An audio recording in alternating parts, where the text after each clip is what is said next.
నమస్తే ఫ్రెండ్స్. కోవిడ్లో భారీ మార్పులు, స్కూళ్ళు, ఆఫీసులు, హాస్పిటల్ అన్ని తిరిగి సాధారణ స్థితికి. టాపిక్లోకి వెళ్తే కోవిడ్ దాదాపు 2 నెలల తర్వాత పూర్తిగా సాధారణ స్థితికి అయితే వస్తుంది. మొదటగా మినిస్ట్రీ ఆఫ్ హెల్త్ ఒక కీలక ప్రకటన అయితే చేసింది. అన్ని ప్రభుత్వ ఆసుపత్రుల్లో రెగ్యులర్ లీవ్స్ తిరిగి ప్రారంభమయ్యాయి. అంతేకాదు అన్ని సర్జికల్ ఆపరేషన్లు మళ్ళీ పూర్తి స్థాయిలో ప్రారంభమవుతున్నాయి. ఇది కోవిడ్ దేశంలోని ఆరోగ్య వ్యవస్థ ఇప్పుడు పూర్తి స్థాయిలో స్టేబుల్గా ఉందని అయితే సూచిస్తుంది. ఇంకా అలాగే సివిల్ సర్వీస్ కమిషన్ ప్రకారం మే 3 నుంచి అన్ని ప్రభుత్వ కార్యాలయాల్లో 100% ఉద్యోగులు తిరిగి డ్యూటీకి రావాలని అయితే ప్రకటించింది.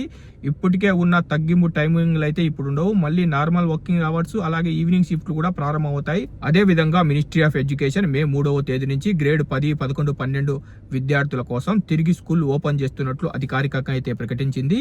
దాదాపు 2 నెలల పాటు సెక్యూరిటీ కారణాల వల్ల స్కూల్ అయితే క్లోజ్ అయ్యాయి. ఇప్పుడు ప్రభుత్వం పూర్తి సేఫ్టీ మెజర్లతో స్కూళ్లను తిరిగి ఓపెన్ అయితే చేస్తుంది. మినిస్ట్రీ ఆఫ్ ఎడ్యుకేషన్ పేరెంట్స్ కూడా ఒక ముఖ్యమైన వార్నింగ్ అయితే ఇచ్చింది. రూమర్స్ నమ్మకుండా అఫీషియల్ అనౌన్స్మెంట్ మాత్రమే ఫాలో అవ్వాలని మినిస్ట్రీ ఆఫ్ ఎడ్యుకేషన్ అయితే తెలిపింది. మొత్తానికి కోవిడ్ ఇప్పుడు పూర్తిగా నార్మల్ లైఫ్కి అయితే వస్తుంది. హాస్పిటళ్ళు, ఆఫీసులు, స్కూళ్ళు తిరిగి పూర్తి స్థాయిలో ఆపరేట్ అయితే అవుతున్నాయి. ఫ్రెండ్స్, మీరు కనుక కోవిడ్లో ఉంటే స్కూల్ అయితే మే 3వ తేదీ నుంచి స్టార్ట్ అవుతుంది. మన డ్రైవర్ అన్నలందరికీ 3వ తేదీ నుంచి ఇంకా డ్యూటీలు అయితే స్టార్ట్ అయిపోతాయి. మీకు కనుక ఈ వీడియో ఇన్ఫర్మేటివ్ అనిపిస్తే వీడియోని లైక్ చేయండి. వీడియోని మర్చిపోకుండా మన తెలుగు వాళ్ళందరికీ షేర్ చేయండి. ఇలాంటి కోవిడ్ ఇన్ఫర్మేటివ్ వీడియోల కోసం మన గల్ఫ్ ఎక్స్పర్ట్ తెలుగు ఛానల్ని సబ్స్క్రైబ్ చేసుకొని బెల్ బటన్ ఆన్లో పెట్టుకోండి.